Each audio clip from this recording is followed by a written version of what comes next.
Good morning, good morning. From the nice sunny days of California to the snowy mountain regions of Utah. We are in Salina, Utah. Headed east over the Rocky Mountains.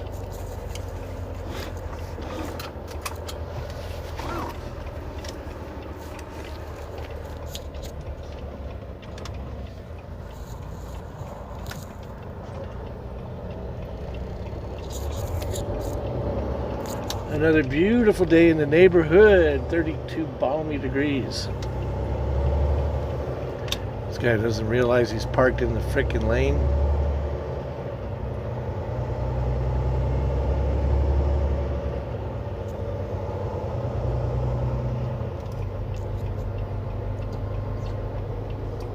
Okay, so I don't know where we are. Actually, this road goes to Colorado Springs, but tomorrow night. We're going to be in Denver tonight. So, actually, I suppose it doesn't matter if we go all the way to Denver or not.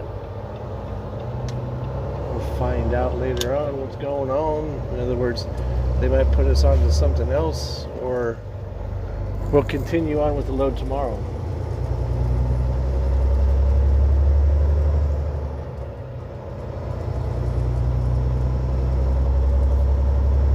Let's see how this works out.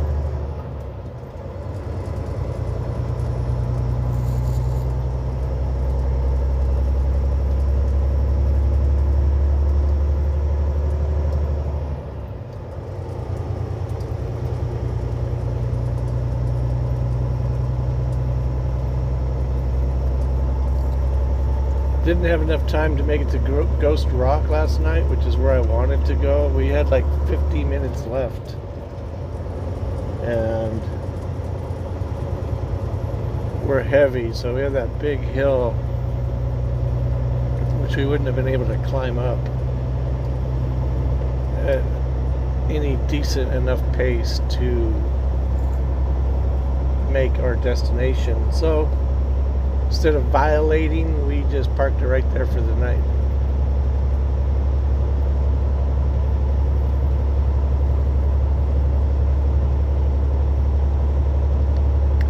We could have gone to the other the other rest area. But the reception, it's okay there, but it's not great. And I use a lot of data at night when I park. So I just shut her down. Right there in Salina, Utah. Salina. 6, 1, half a dozen of the others. Way to say it.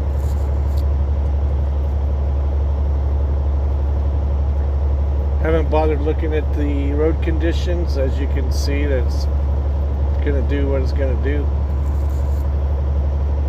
As long as they don't close the highways, we'll be alright.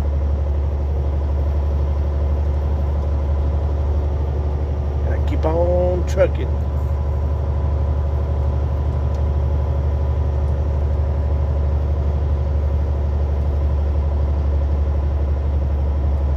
I'll see you in a bit. The roads, they are changing a bit. Coming up on this coal hauler. He's probably empty, I'm going to say, but I don't know. Looks like he's loaded.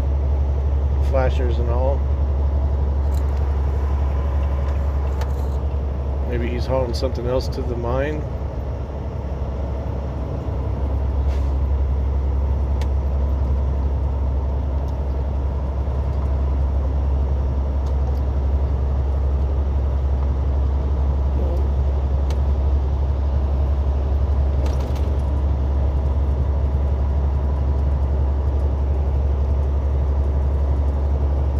Looks like he was hauling salted sand.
So yesterday, I'm kind of feeling bad about it. Actually, it's bothering me. It has been bothering me.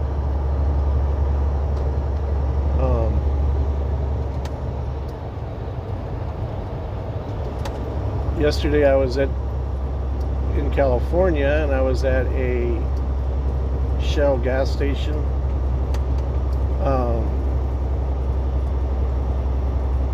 I just went there to go pick up a couple Powerball tickets. Is it Powerball or Mega? I don't remember which one. Well, today's Wednesday, so it'd be Mega, because last night they played. So I always throw a few bucks that way, see what happens. You know, it doesn't.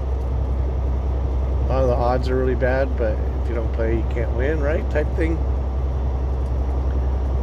And I was going, well, I'll wait till I get to Colorado. And I'm like, oh, I'm not going to go to Colorado, so I'm not going to be there in time. So if I'm going to do this, I might as well do it now. So I walked over there to the corner gas station there to get a couple tickets, and there was a guy and a gal in front of me. And I was waiting for them to finish up, and then his card wasn't working or something like that, and so I don't know, I thought they were going to go back and get more money, but they got in their truck and left. Texas plates, not that it matters, but they're in California. It was a nice truck, it was clean, but ended up leaving a bag of donuts, Hostess donuts, on the counter. And I was thinking about it after the fact. Excuse me. Is I should have paid it forward. You know, I should have like said, "Yo, bro, I got you," you know, and just paid it for him. But I didn't, and that's what the part that's got me bothered. I should have just done it without. Whether he was going back to his truck to get more money or what, but they ended up getting their truck and leaving. That's the part that I was like, man, I should have just said, I got you, bro. You know, sometimes people need a little bit of help, and, you know, I think it was like $20. But after the fact, it's been bothering me ever since, so I'm going to pay more attention, you know. Like, I don't donate to charities and stuff like that. I help people out in general. And so that was a perfect opportunity for me to help somebody who needed it, and I missed it. That's what's got me bummed out, is the fact that I missed it. But I'll pay more attention in the future so I don't, you know, do stuff like that. I'm paying more attention anyway. But because I'm sure he would have appreciated it. I would have if I was in his shoes. You know, I think he thought his card was going to go through, and it didn't. At 27 degrees now. A little bit cooler, but not cold enough.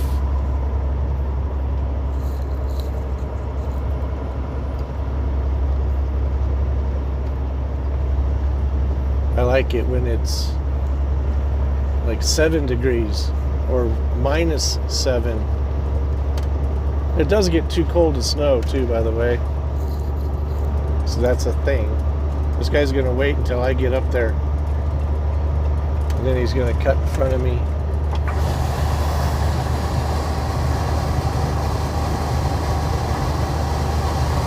Once he sees your boy doing it.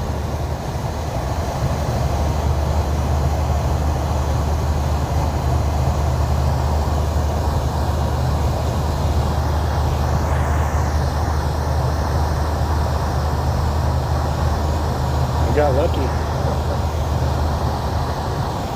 Usually they do. They wait until you get right there.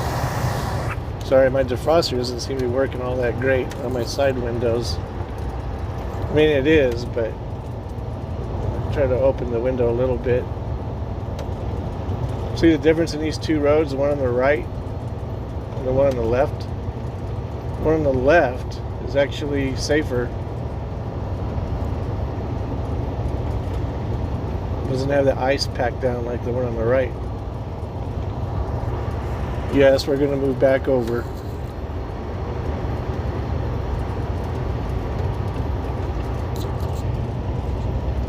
Utah is like Texas. They have a law. The left lane is only for passing. Colorado has that too, but nobody pays attention, especially when it's snowing. Two cars stay right next to each other. I think they think it's like a safety mechanism. Like, hey, you know, if I'm standing next to you and I slip, I'm right next to you. Maybe you'll catch me. You know, that's fine and dandy if you're on your feet, but when you're in a vehicle, no. That's the worst thing in the world. Because now you took out two cars instead of just one. But Colorado seems to do that quite a bit when it snows. Is they get up to another vehicle and then, you know, they're passing them. They get there and then they stop. You know, it's like, just keep on moseying by. Why are you stopping? That's the worst part about driving in Colorado in the wintertime is the impeders.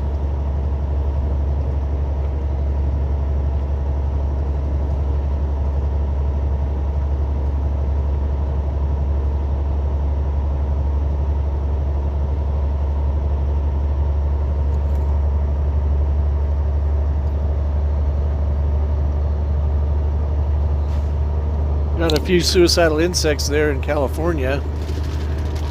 Get this bag up there.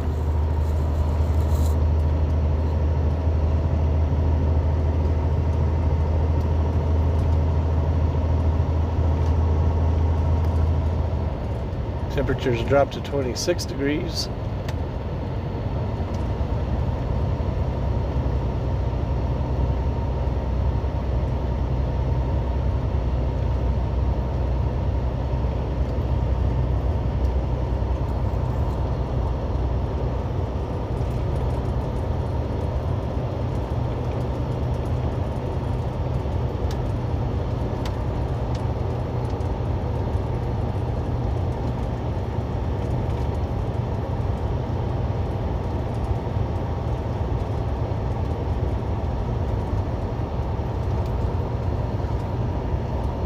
See you in a bit.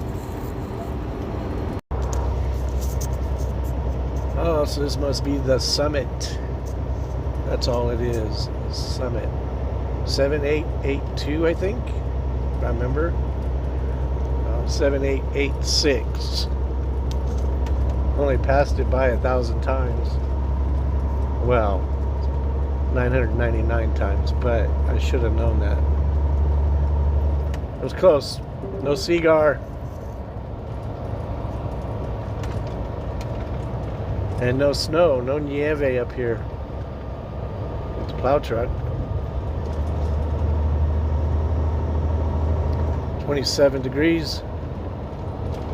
I'm throwing stuff up from my wheels. So are they. Meaning the other lane. Or the other westbound traffic.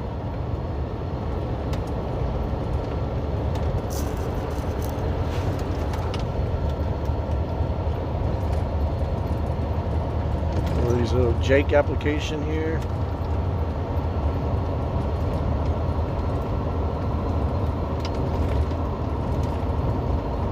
We are about 70,000 pounds. Nice and heavy, Chevy.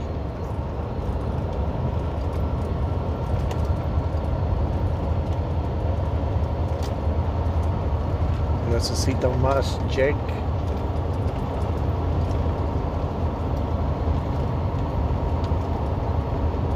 So I had somebody ask me one time, I haven't responded, I need to. I catch these snippets now and then, but I'm always driving, so I can't really respond. And usually when I get done at night, I fix myself something to eat and I hit the bed. But I guess I'm pretty good at it if I fooled the guy. He was asking, so what is it? Are you a white boy or a Mexican? Yo es bueno mexicano. That means I'm the white Mexican. I'm 100% blanco, el güero. But I was raised with the Mexican father, stepfather, and I learned a lot, actually. But he didn't teach me Spanish. I learned that in Denver, working out at the flea market. You know, buying and selling stuff. That's what I used to do. I've done a ton of different jobs. Actually went out crab fishing in the Bering Sea in 86, 87 during winter, before it was deadliest catch. I used to bait the pots. 60, 70 pounds of bait. Have to crawl inside the pot, reach up in there and set it in the center, and then get out as quick as you could, because the boat would rock back and forth. And the deck boss, he's when I got done, he goes, "Oh, you got your master's degree." I go, "In what?" He goes, "In baiting those pots. Now you're the master baiter." I go, "Right on, dude." Yeah, that was 86, 87 in winter. I was on a boat called the Paramount, 166-foot pipe hauler out of Louisiana, converted into a crab boat. That was quite the experience. It was weird. I was working at a hardwood milling plant, a little small family-run business. And I left California working for my dad, and I ran his business a little bit. Well, the inside, we made things out of wood, metal, and plastic. And then I had issues with him, and then with my son's mother, so I took off to a friend who was living in Everett, Washington, and I worked on a construction job for like a day. I've never been paid for it either. And I'm like, I make stuff out of wood, I don't throw it away. So I went to go work at the wood milling plant, and the foreman's like, "Hey, you go out there and shovel that hopper." I'm like, "Okay." Well, it was snowing. I didn't know the rules. I was a greenhorn, and he's like, "Hey." I went in there to get a little cup of coffee, 8 ounce, and I was walking right back outside. I was just going to slam it. And the owners started talking to me and asking me all kinds of questions. And the foreman comes in, he goes, "What the hell are you doing? You don't take break just like everybody else. You think you're special?" I'm like, "No, dude, I didn't know." So I went and told the owners at break time, I go, "Look, I'm going to finish the day out, but I'm going to quit. I'm not going to work for a guy like that." He could have explained it to me without having to yell at me. You know, I go, "I've worked with people before, running my dad's business or running the shop, and I'd never yell at people like that, disrespect them." I go, "So I'm going to quit, but I'll finish the day out." "Oh, sorry to see you go." So I went out fishing on the docks in the ocean, and I don't know why truckers do that. As soon as they clear, they have to, there's nobody out here. They have to get right in front of you. Anyway, trying to clear that one windshield off, passenger side. So I went fishing on the docks, and I remember a buddy of mine telling me that he crab fished once, and I started looking around, and I'm like, wow, these guys are these are crab boats. So I started hitting them up, and nope. Of course, I was a greenhorn. The last boat goes, "We could use dock work. We're converting this boat. You can work on the dock." I'm like, "All right."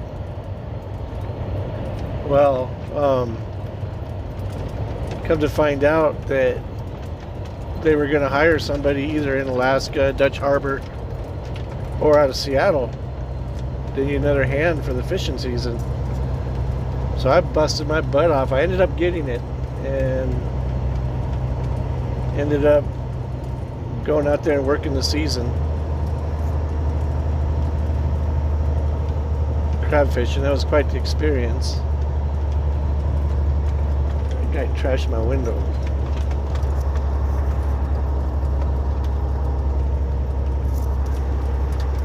See you in a bit.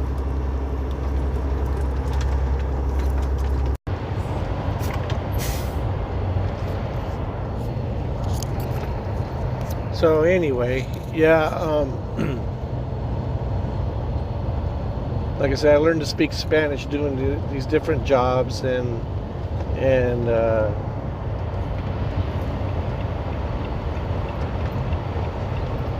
dealing with people in general.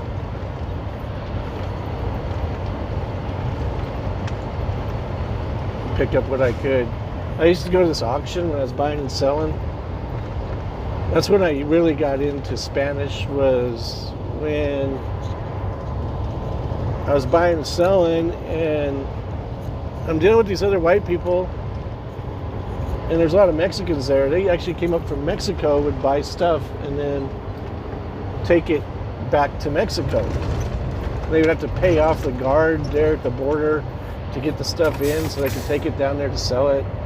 You know, that's all corruption, but anyway. None on my part. But I was at the auction and I was listening to this stuff. You know, they counted the numbers in Spanish. So I asked this white dude, I go, how much is that? I don't know. And I'm like, oh, is your first time here? I've been coming here a lot. I'm like, and you never picked up on the language? You never picked up on the numbers? Nope. And at that time I could count to 10. And now I can count to a lot more. But anyway, I found that odd. I'm like, like if I was in Mexico, I would learn the language. I want to be able to communicate with people. And I did learn the language. I'm not fluent, but I can get by a little bit. Wish I was a lot more. But I'm still a work in progress. But yeah, so I find it kind of odd that, well, not odd, I'm actually glad the guy actually, am I white or Mexican? Because if I fooled you thinking that I'm Mexican, that's pretty good, I think.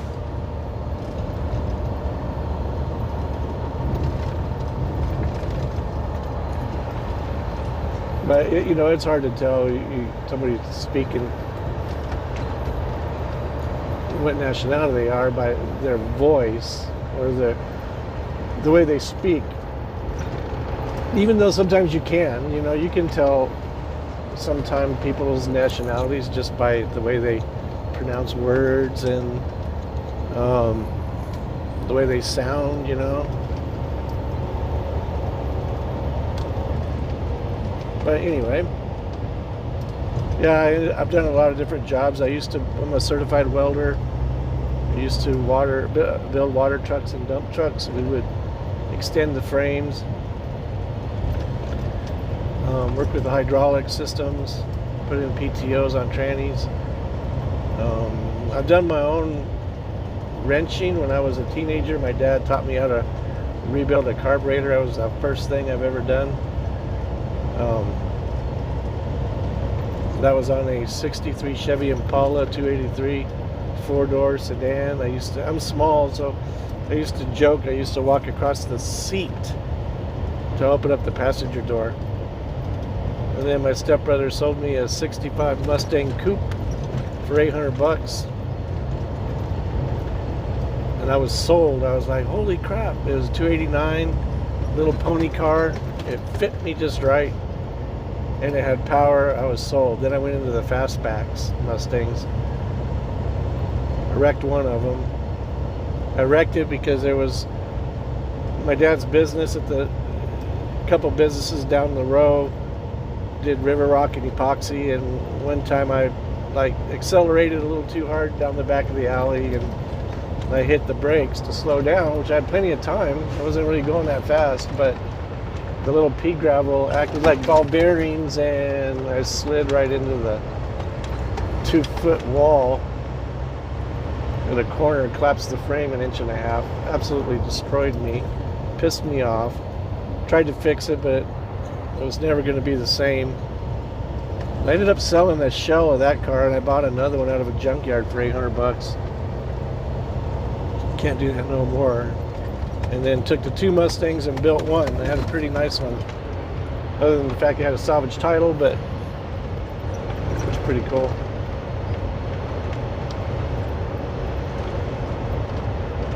I used to build block walls. I started out building block walls, pouring concrete.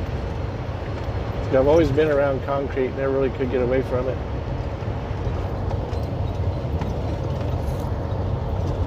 I was strong as an ox when I was early 20s, late teens, early 20s.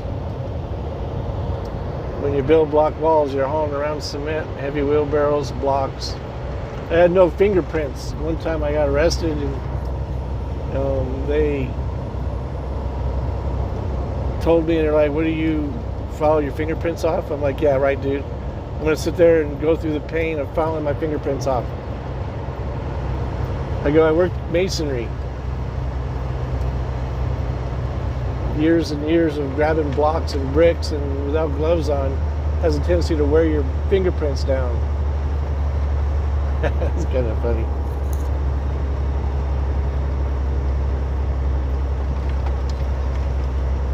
Like we're getting in some more nieve, more snow.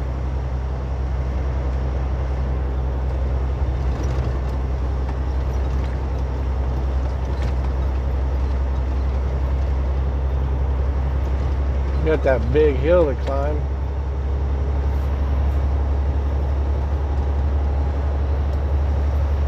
I'm glad we're not 80,000 pounds, we're just 70. I mean, that 10,000 pounds makes a difference. When you climb hills and it's snowing.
See you in a bit.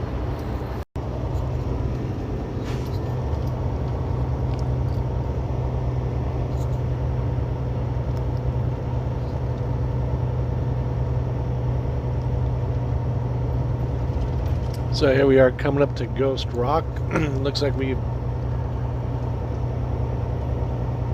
have a break in the storm. We hit the eye of the hurricane.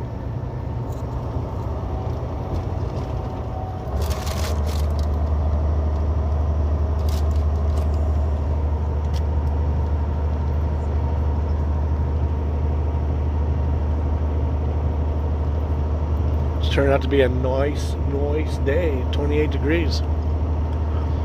Well, that being said, we'll call this video good till I get some more snow, or later on down the highway, rip up another one. So thanks again for riding shotgun with Mountain Man Mike. Until the next time, enjoy. Peace.